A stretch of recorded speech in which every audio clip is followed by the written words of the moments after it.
Sabi ko po, hayaan mo ate, magkakaroon din tayo niyan kapag may trabaho na si Papa.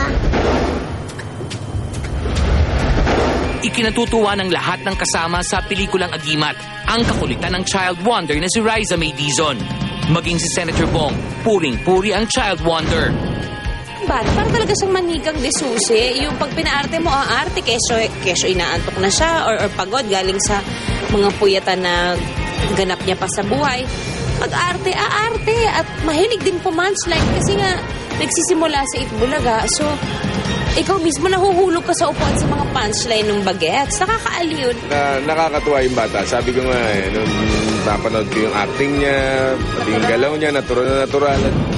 Bago naman sumalang si Riza sa interview, ipinakita muna niya sa Star Talk ang laman ng kanyang maliit na bag. Sariwa pa sa alaala ni Riza ang isang nagdaang Pasko sa kanyang pamilya. Yung Pasko pong hindi ko makakalimutan, yung parang nakatingin lang po kami sa mga bata, tsaka wala po kami mga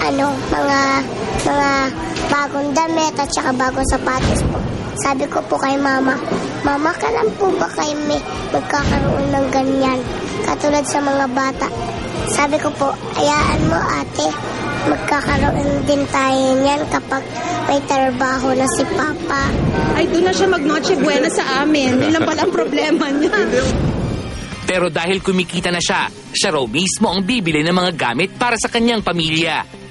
Opo, binibili ko sila kasi po kapag hindi nag-share body yun, ano lang po, simple. Para sa kanila po.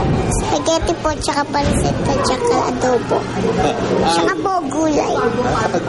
Gatang isda. At tulad ni Riza, nagsisilbing pabuenas din daw si Jillian Ward sa kanilang Film Fest entry. Lucky charm ko rin to. Ayan. Ako po si Bebe. Ano po, kasama niyo po ako sa Senator Bong. Bagamat dalawang mumunting between pa lamang sina Jillian at Riza, tila may mga intrigang ipinapataw sa kanila. Ayon sa People's Journal, sa press con daw ng pelikulang pinagbibidahan ng dalawa, lumitaw ang isyong Jillian at Riza may iringan. But at another press con sa Agimat, Jillian gamely faced the intrigue. Anong feeling mo talaga i-intrigue ako ni Riza? Wala po, para lang naman po siyang baby sister ko po, tsaka yun po, magkaedad po kami. Hindi po kami nagkasama sa eksena, pero nagkasama kami po. So pero sa shooting, may kasama kayo? Opo, tsaka po sa guesting. So nagkakasabay kayo sa mga guests, hindi totoong ayaw mong kumain, nakasabay siya.